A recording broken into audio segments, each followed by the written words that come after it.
हाय, मैं doctor Prabhudas. Last time मैंने आपसे कोलेस्ट्रॉल के बारे में बात की थी और आज मैं आपको एक और फैट के बारे में बात करूंगा, ट्राइग्लिसराइड्स। ट्राई का मतलब होता है थ्री, ग्लिसराइड का मतलब होता है कार्ब्स। अभी तीन चर्बी के मॉलिक्यूल और एक कार्बोहाइड्रेट मिलकर ट्राइग्लिसराइड्स बनता है। ये घूमता है ब्लड में। ये कहाँ से आता है? जब हम खाना खाते हैं उसमें थोड़ी देर में, फ्यू मिनट्स या फ्यू आवर्स में वो एब्जॉर्ब हो जाता है ब्लड में और फिर वो घूमता है। तो वहाँ पे लिपोप्रोटीन्स होते हैं जो ब्लड में घूम रहे हैं, जैसे कोलेस्ट्रॉल है, एलडीएल, एचडीएल और वीएलडीएल। वीएलडीएल स्पेशली ये बड़े मॉलिक्यूल होते हैं ट्राइग्लिसराइड्स, उसको उठा के वहाँ से ले जाता है क्योंकि ये घूम रहे हैं। अब ये घूमेंगे तो आपके ब्लड को रबड़ी बना देगा। स्पेशली जब आप हाई शुगर फूड्स लेंगे तो ट्राइग्लिसराइड्स बहुत बनता है।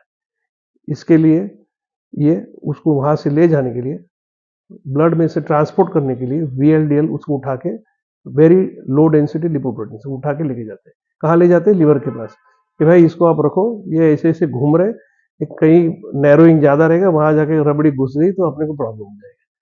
तो ये, इसको मैं कहता हूँ ये रबड़ी फैट है। आप समझ लीजिए रबड़ी कैसी होती है, कंसिस्टेंसी वैसे होता है। और ये जब लीवर में जाते हैं तो लीवर उसको कन्वर्ट कर देता है और कन्वर्ट करके उसको फैटी एसिड्स में कन्वर्ट करके फैट सेल्स में डाल देता है। फैट सेल्स हमारे शरीर में कहाँ रहते हैं? पेट पे रहते हैं, कमर में रहते हैं, अपने हिप्स पे रहते हैं। ये सब जगह पे वो स्टोर करता है फ्यूचर यूज के लिए। तो ज्यादा एक्सेस की जरूरत नहीं है, जितना मिनिमम लेवल ब्लड का होना चाहिए। ऐसे तो आप एक रेंजेस होती है, लेकिन हम एज ए डॉक्टर वी भी से कि भाई 100 के नीचे होना चाहिए, क्योंकि जब भी आप एचडीएल के और ये ट्राइग्लिसराइड्स या उसका कंपैरिजन करेंगे तो ट्राइग्लिसराइड्स अपॉन एचडीएल का रेशियो 1 to 1.5 से ज्यादा नहीं होना चाहिए। वो मैं बताऊंगा क्यों। दूसरा एक रेशियो है, आप कभी भी देखेंगे, serum cholesterol upon HDL cholesterol, इसका रेशियो 3.5 से एकदम नीचे, मतलब अढ़ाई होगा तो बहुत अच्छा है।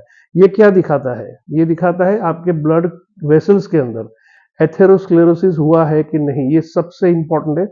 ये बहुत जन को पता होगा, लेकिन आप जान लीजिए मेरे से कि ये जो है आपको बताता है कि अंदर आर्टरीज नैरो हो रही है। तो ये इस्चेमिक प्रॉब्लम्स आपके टारगेट ऑर्गन, जैसे एंड ऑर्गन, जैसे ब्रेन है, हार्ट है, लिवर है, किडनी है, आईज है, ये सब जगह पे ये नैरोइंग शुरू कर दिया है और ब्लड सप्लाई कम कर दिया है, ये दिखाता है। तो ये सबसे इंपॉर्टेंट है। दूसरा, जो ट्राइग्लिसराइड्स है वो सिंपल कार्ब से आता है। सिंपल कार्ब, जैसे आपने शक्कर खा ली, शुगर वाली कोई चीज खा ली, मिठाई खा ली, राइस खाया, तो वो सब सिंपल शुगर जो जैसे खाने पेट में जाएंगे वहां से शुगर एब्जॉर्ब हो जाएगी, ब्लड में घूमेगी, कन्वर्ट हो जाएगी लीवर से ट्राइग्लिसराइड में, वहां से जाके फैट सेल्स में चली जाएगी। तो सबसे इंपॉर्टेंट है कि ये कम कैसे करें। ये बढ़ाने के तो बहुत सारे रास्ते, खान पान, हाई फैट डाइट और अटपटा चटपटा ट्रांस फैट वाला, सेचुरेटेड फैट्स वाला सब खाना, प्लस इस टाइप के जो सिंपल कार्बोहाइड्रेट वाले फूड, अल्कोहल सबसे इंपॉर्टेंट। सब सोचते हैं अल्कोहल में किधर ये ट्राइग्लिसराइड्स है, कोलेस्ट्रॉल का क्या उसमें कनेक्शन है। तो अल्कोहल प्योर शुगर है, ये आप समझ लो। अल्कोहल इथेनॉल से बनता है, इथेनॉल शुगर केन से आता है। अल्कोहल बीट से बनता है, बीट के अंदर शुगर रहता है। अल्कोहल नट से बनता है, नट के अंदर शुगर रहता है। अल्कोहल स्वीट पोटैटो में होता है, उसमें शुगर रहता है। तो जिस चीज के अंदर शुगर है उससे अल्कोहल बन जाता है। तो ये जो अल्कोहल है ये आपको परेशान करेगा। ये सिंपल शुगर हो गया, वो तुरंत एब्जॉर्ब होता है और सीधा कन्वर्ट होता है ट्राइग्लिसराइड्स में। तो हम सोचते हैं, और मैं तो एक ही पैक पीता। अब मुझे बताओ एक पैक पीने वाला आदमी कौन है? मैं तो पीता नहीं हूँ, लेकिन एक पैक पीने वाला आदमी कैसे मस्ती मस्ती में कितने पैक चढ़ जाते हैं। तो ये समझने की बात है कि जितना, और एक पैक के अंदर 20 शुगर टीस्पून का कैपेसिटी है। तो एक पैक समझो आप लिया तो उसके अंदर 20 चम्मच शक्कर जितनी ताकत है, जो आपकी जरूरत नहीं है। तो ये ट्राइग्लिसराइड में कन्वर्ट होता है और ट्राइग्लिसराइड्स में जाके वो फैटी सेल्स बनता है, फिर आपका लीवर में फैट्स जमा हो जाएगा, तो फैटी लीवर होता है। फिर आपको आगे क्या क्या हो सकता है वो भी बताने की जरूरत नहीं है। तो वो आप समझदार हो सब लोग। उसके बाद ये कैसे बढ़ता है? तो आपको एक बहुत ही इंपॉर्टेंट मार्कर है, आपका ट्राइग्लिसराइड अगर ज्यादा आ रहा है, कंसिस्टेंटली ज्यादा आ रहा है, तो आप देख लोगे आपको प्री डायबिटीज तो नहीं है। ये प्री डायबिटीज मतलब डायबिटीज होने के पहले वाले, पहले 2-4 साल। तो प्री डायबिटीज को अगर आपने कंट्रोल कर लिया और उस मोमेंट पे एक मार्कर है, अगर आपका ट्राइग्लिसराइड ज्यादा दिख रहा है तो आप समझ लो कुछ प्रॉब्लम हो रहा है, contact your doctor because they are the masters to detect all this, क्योंकि ये जरूरी है, क्योंकि हम नहीं चाहते कि फ्यूचर में आपको बड़े बड़े कॉम्प्लिकेशन है। तो यहाँ पे हमने आपको रोक लिया, आपका फूड हैबिट्स चेंज किया, लाइफस्टाइल मॉडिफिकेशन बहुत बार सुना होगा। लाइफस्टाइल मॉडिफिकेशन का मतलब ये नहीं कि आपकी लाइफ बदल दो, जो कर रहे हो वो करो, लेकिन उसमें से बहुत सारी फालतू चीज निकाल दो। जैसे आप हाई फाइबर डाइट खाना है लेकिन आप हाई कैलोरी डाइट खाते हैं, आप एक्सरसाइज करते नहीं, आप सीडेंटरी लाइफ, ऑफिस में बैठे बैठे बैठे हो गया, उसके बाद उससे मोटापा होता है, मोटापा से बहुत सारा प्रॉब्लम, मोटापा हो गया, चर्बी बढ़ गई, आपको फैट सेल्स बढ़ गए, तो इंसुलिन का रेजिस्टेंस होना शुरू हो जाता है, इंसुलिन रेजिस्टेंस हो गया, आपको प्री डायबिटीज होने का चांस होता है। ये सब कनेक्टेड है, तो एक चीज को पकड़ो बहुत सारी चीज ठीक हो जाती है। तो उसके लिए high fibre diet, high fibre किस में रहता है, ग्रीन लीफी वेजिटेबल्स रहते हैं, होल ग्रेन्स रहते हैं, और इस टाइप के जो प्रोटीन्स रहते हैं जो अनप्रोसेस्ड है, सब चीज रहती है अनप्रोसेस्ड है, उसको प्रोसेस करो तो प्रॉब्लम शुरू। ट्रांसफैट वाली कोई चीज नहीं खानी है। ट्रांसफैट मतलब जैसे आप पिज्जा लिया, उसका वो रोटला होता है, वो भी शुगर ही होता है क्योंकि वो पूरा ही है, वो मैदे का है। फिर उसके ऊपर आप सॉस लगाते हो, उसके ऊपर भाजी डालते हो, वेजिटेबल्स या जो भी आपको, उसके ऊपर आप क्या करते हो, चीज डालते हो। यहां तक अनप्रोसेस्ड चीजें ठीक है। अब जब उसको आप जब डाल दोगे उसके ओवन में और वो हीट होगा, वो पिघलेगा, वो कन्वर्ट हो जाएगा हाइड्रोजनेशन से ट्रांस फैट में, फिर आप खाते हो, वो पेट में गया, वो सीधा एब्जॉर्ब तुरंत हो जाता है, क्योंकि ट्रांस फैट इजिली एब्जॉर्बेबल है।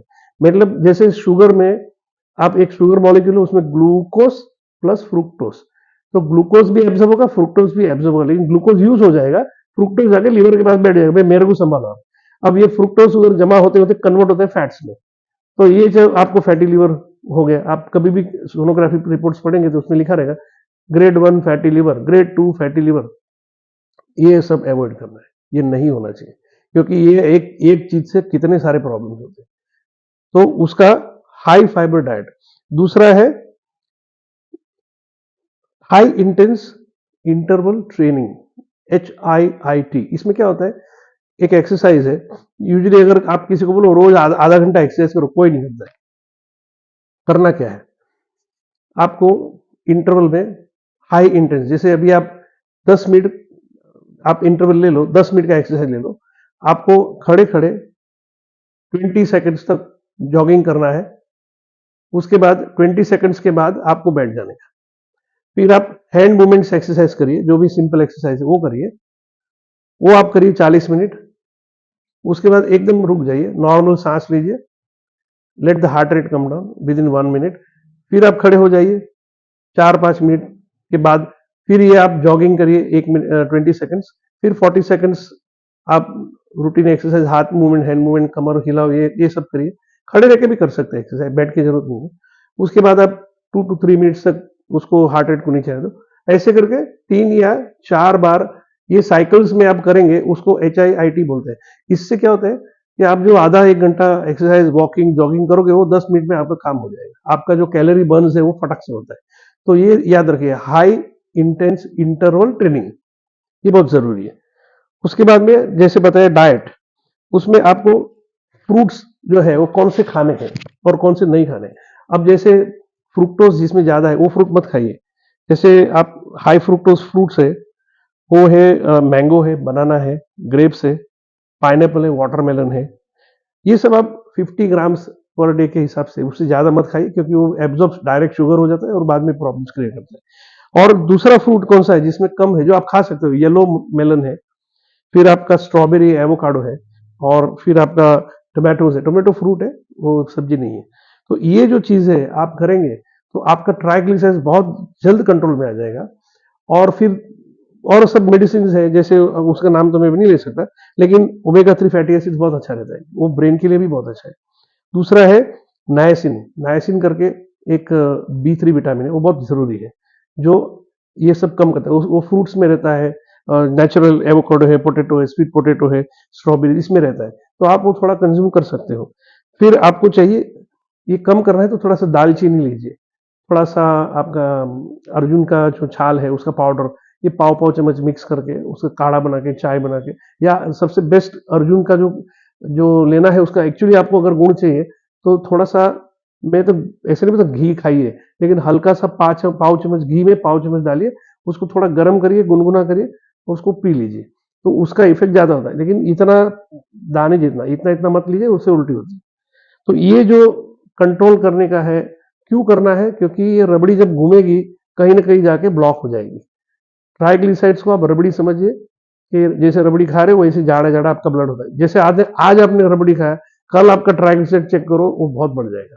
तो सबसे बहुत ही इंपॉर्टेंट चीज है control sugar, control sugar, control sugar, क्योंकि सारा का सारा शुगर वो ट्राइग्लिसराइड्स और फैटी एसिड्स, फैट सेल्स में कन्वर्ट होता है। तो ये ध्यान रखिए, अपना ध्यान रखिए और जो मैंने बताया वो करिए। तो धन्यवाद।